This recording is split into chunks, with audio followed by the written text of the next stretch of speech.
This week on the 77% Street Debate. I will say that the French-speaking system in Cameroon is a curse. But when language becomes a tool for segregation, that's where there's a problem. It kind of makes you feel like, oh, so this bilingualism thing is just on one side. Honestly, when I hear French, I don't hear a language. When I hear French, what comes to my mind is Rwanda genocide, B, Douala New Bell. If I also think about English, I think about the slave trade. Bilingualism is a blessing, but we the Cameroonians, we have made it a curse.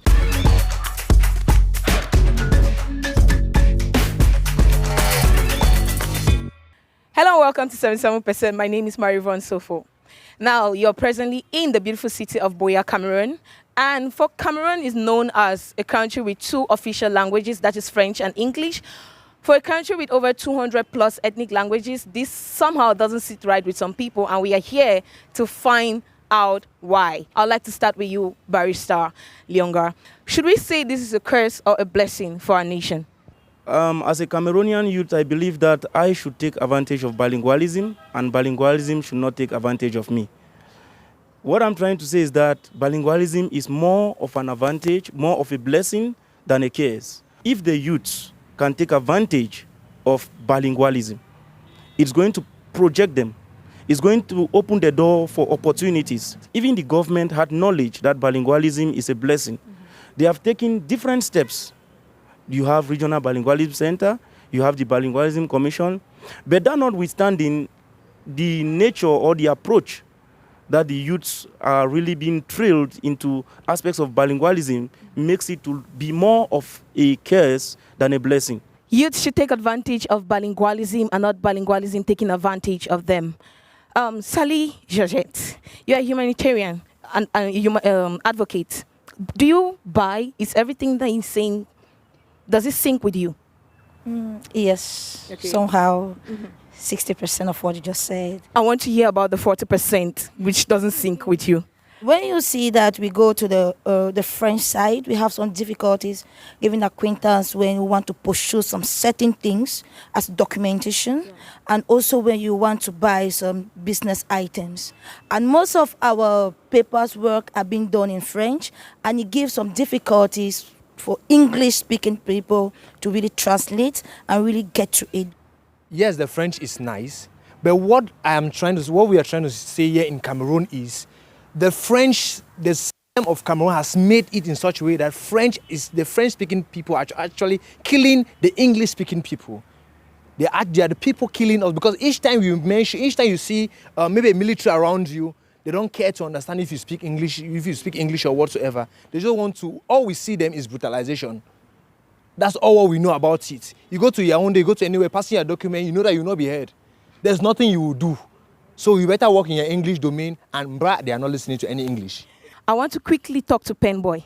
Pen, you are an activist, and you're a strong and a firm believer of equality. You call yourself the voice of the voiceless. Honestly, when I hear French, I don't hear a language.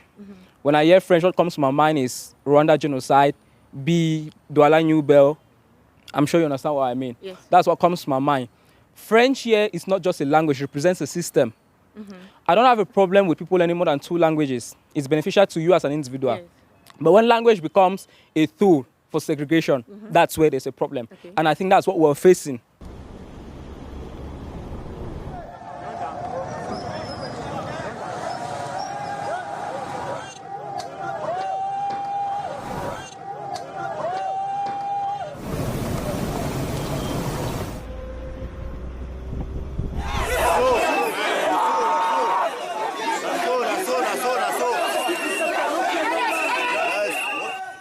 We cannot deny the fact that it is a reality that there is some sort of segregation because of this particular aspect of language. Before I throw back this question to you all, Harriet has been awfully quiet. As a social worker, is this the reality in your workspace? Like the language, is it uniform? Social workers, we work with people from different language backgrounds, and then you discover that it's difficult to communicate if you do not understand or speak their language. You find yourself in that situation where you have to submit documents at the embassy, and then when you get to the Yaoundé or wherever you're going to, you speak to someone and you're trying to get description of how you can reach or get to the embassy, and then they tell you that je ne comprends pas ce que tu dis là. It kind of make you feel like, oh, so this bilingualism thing is just on one side. Thank you very much. Communication is a priority. I like to talk to my bystanders here. I saw you. Oh, thank you so much. You were nodding your head when Penboy was talking. Is the language, the dual language we have in our nation, is it a curse or a blessing? I want you to talk to me from an individual's perspective. I will say that it is a curse, because without any degree of fear, I will say that the French-speaking system in Cameroon is a curse. The president don't even know English. I'm saying this, he doesn't even know English. Most English-speaking students, when they go to French zones, they can't find themselves. Because if we are saying Cameroon should be bilingual, or it is bilingual, if they go to Francophone zones, they should be able to pass out their message in English, and the Francophones will also respond in English. But if they pass a message in English, they will not respond. And when they come to English-speaking side of Cameroon, they want Cameroonians to actually understand them in their French language, which is not supposed to be so. Thank you very much. Thank you so much. It's more of a curse than a blessing. It's more of a curse than a blessing. Now, I'd like to talk to the barrister himself. A gentleman right directly behind you said something really striking about the government and the whole aspect of the fact that the bilingualism is one-sided, not necessarily the whole nation. Now, you're into the government. You work with all of these ministers. Would you say for certain on 100 that all our ministers and the president himself is both English and French? Thank you very much for that question. But before you proceed, I first of all want to slightly disagree with my brother Penboy. Okay. He said something that when he thinks about French, he's thinking about genocide. I wanted to ask him, when he thinks about English, you don't think about the slave trade? Okay. When you think about the Bakosi people, you don't think about the Bakosi war? You know, we should be very objective. The individual Anglophone youths should make efforts to understand French. Why? Because the situation where we find ourselves, you have lesser opportunities if you can't speak French. That's the truth. Why? Because Cameroon as a nation has 10 regions. My brother talked about 80 and 20%. You are correct. That is how Cameroon is. There is an 80% which is French speaking. I go to Douala on a weekly basis before I come to my work as a lawyer to go and buy just chemicals for my seeds. I get to a store. If I can't communicate well in French, I can even buy the wrong chemical. So what do? Do I say the minister or the governor or the president has made me to buy wrong chemical? It's for me to have that individual challenge. That because I'm doing business here, I should not be cheated. Now, if I come to my profession as a lawyer, you know, before 2017, we go to court and you have state councils who come, they can't really communicate in English. That's pragmatic, practical, right? They can't really speak, they can't flow. They can only be comfortable to flow in French. I will not say I will not go to court because these people who have come here cannot just speak English. So if I'm going to court in Douala, I should know that Cameroon is bilingual. I'm sure my brother here quoted section 3.3 of the Constitution, which gives both languages the same place in the nation. I should be ready to go ahead and work. So my brother Penboy, if I also think about English, I think about the slave trade. Now I want to talk to you, Pen. You were while the barrister was talking, you were nodding your head. Let me sort of answer her. The French learn English as a necessity. We the English people learn French as a way to survive, and that's very terrible. Now let me speak. There are a lot of artists standing behind me. Let me speak as an artist. The experience we have at the grassroots level. This is it. Every time I have to go to Yaoundé for a show or to Douala, I have to struggle to incorporate French into my performances, just so I can be understood. We have a lot of English-speaking artists who have resorted, in fact, we don't even know them as English singers again, we know them as French singers. Why do we always have to be in a position where we have to use French as a password to survive in this country? That's my problem. That's the problem. Do you know that a lot of other African countries know Cameroon as a French country, not a bilingual country? Because that's what is being propagated. So what happens to us? What happens to us? That's the reality, and that is very true. But, okay, we have a bystander here. Talk to us. How many Anglophones actually send their children to go and study French? It's because we are in the illusion that English is number one in the world. To be truthful, most Anglophones think that English is number one in the world. So they are so comfortable with English and don't want to learn anything. Bilingualism is a blessing, but we, the Cameroonians, we have made it a curse because we are so comfortable, each thinking that, okay, maybe a Francophone man can think that their French is top because maybe they are part of the government, their French is top. And Anglophone man will say, no, going to America, in the world, English is first, so I don't have the right to learn anything. So I just think that it's a blessing, but we have made it a curse. Thank you. It's a blessing for the nation, but the nationals or the citizens have made it a curse to them. Yes, talk to us. I think it's very important I should bring out this point because many people are talking about the Cameroonian people. Cameroonian people in general do not have any problem mixing themselves, coming together. Yeah. Socioculturally, in the markets, or when they meet themselves in the society. It is about the institutions. Why do I accuse the institutions? Many people have talked of head of state, of ministers. This thing is a political setup.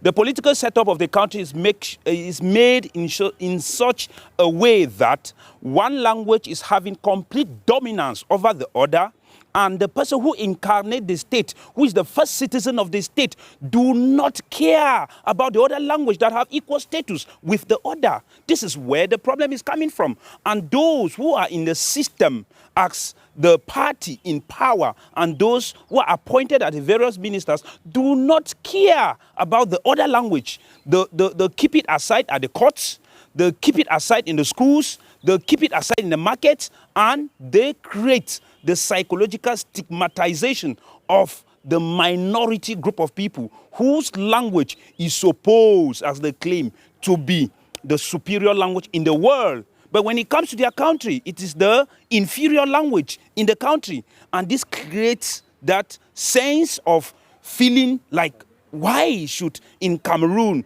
my own language, that when I go to Nigeria, to South Africa, to Ghana, to UK, to Germany, I'm able to speak and feel comfortable to work. But in my own country, I go to Yaoundé, Douala, Bafoussam to speak this language. I'm being looked upon by administrators as if I am an alien. This is where the problem is coming from, you know. So the political setup is the problem. So I am just saying that it is the institutions, the state, and the party in power that is making the language in Cameroon to be a curse, not the Cameroonian people. Thank you very much. Before I come to my panelists, one of my bystanders here was nodding and actively enjoying what Lena Fabrice was saying.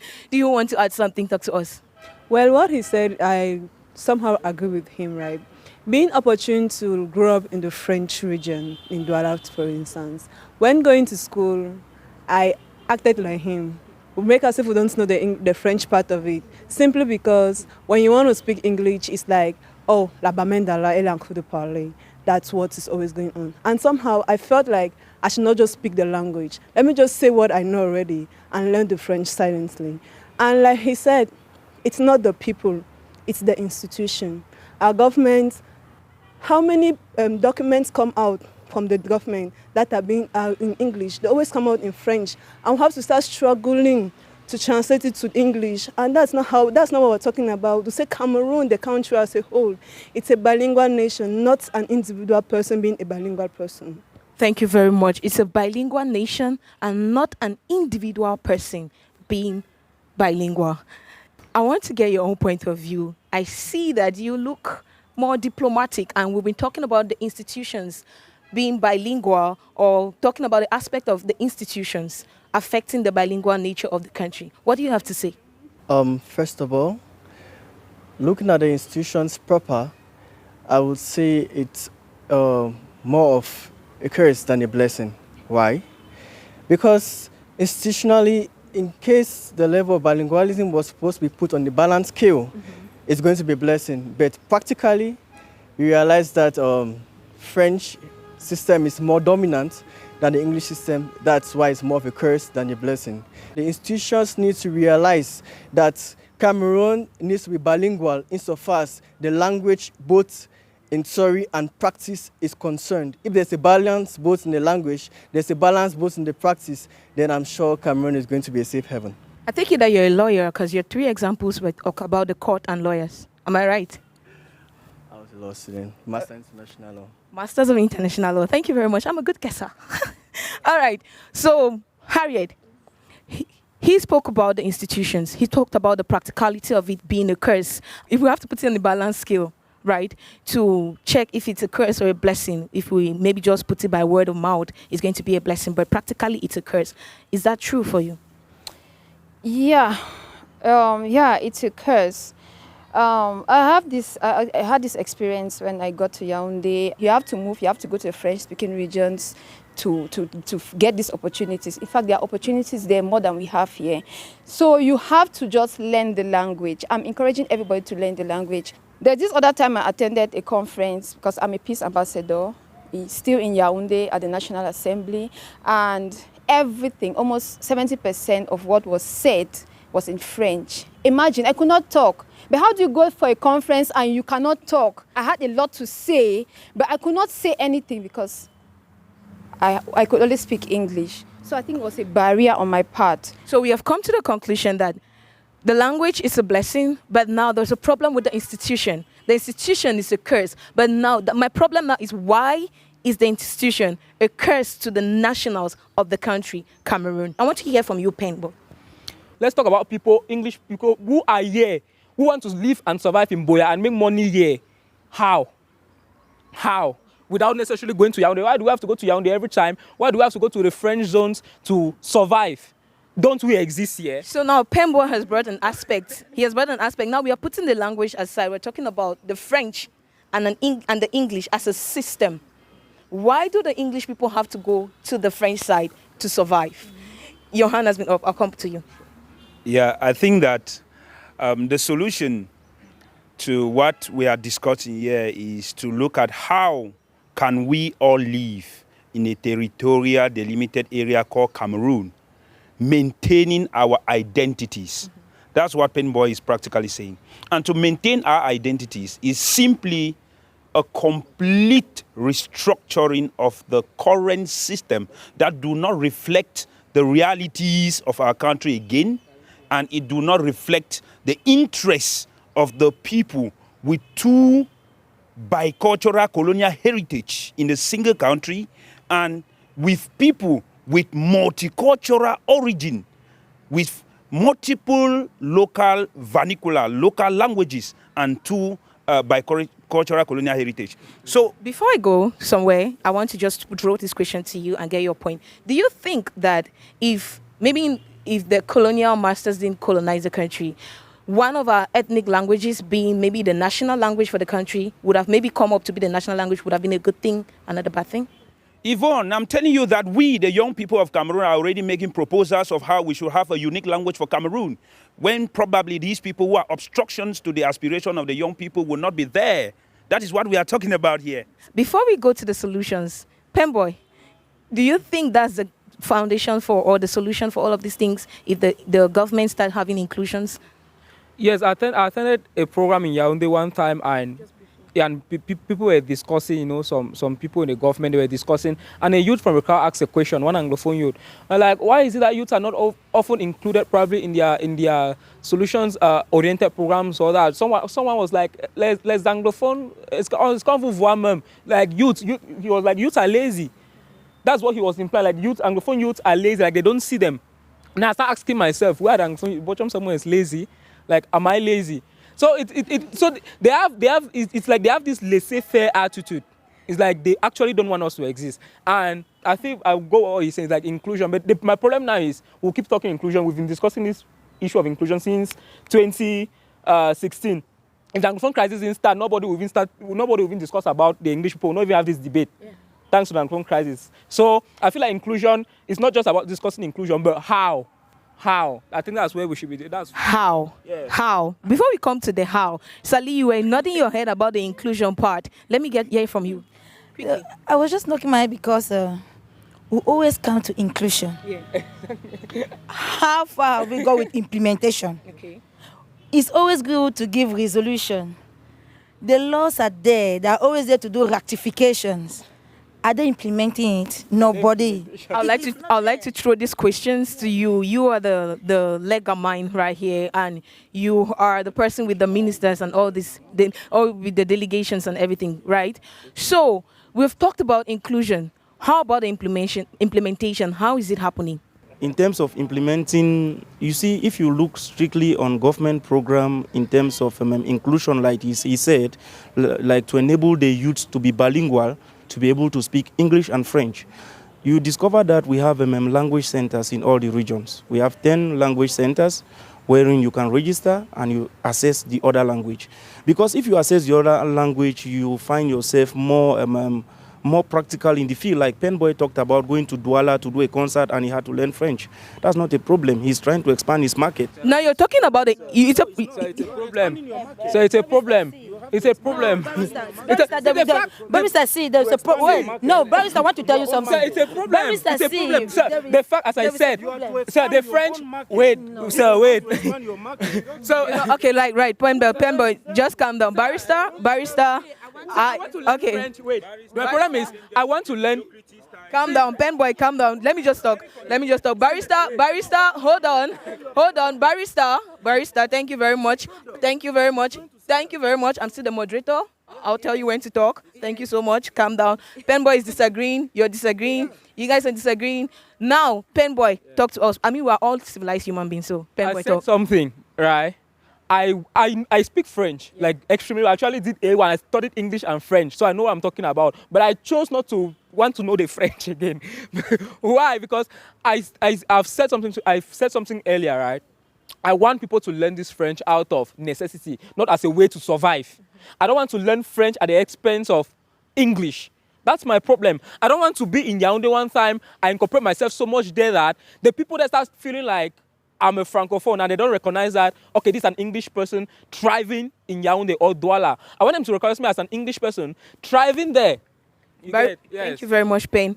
Barrister, he still said something. He doesn't want to learn French as a way to survive, but just because he wants to know another language. And the reality seems to be that as an English person, you need to learn French to survive. And that is what you've been talking about, the individual's interest in learning French. Now we are talking about the implementation of these institutions. How far have they been going about implementing bilingualism? That is what I want to answer, not the individual's aspect of learning French.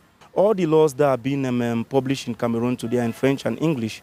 You have the penal code, it's in French, it's in English. You have the criminal procedure code, it's in French, it's in English. You have the civil code that is practiced in French Cameroon.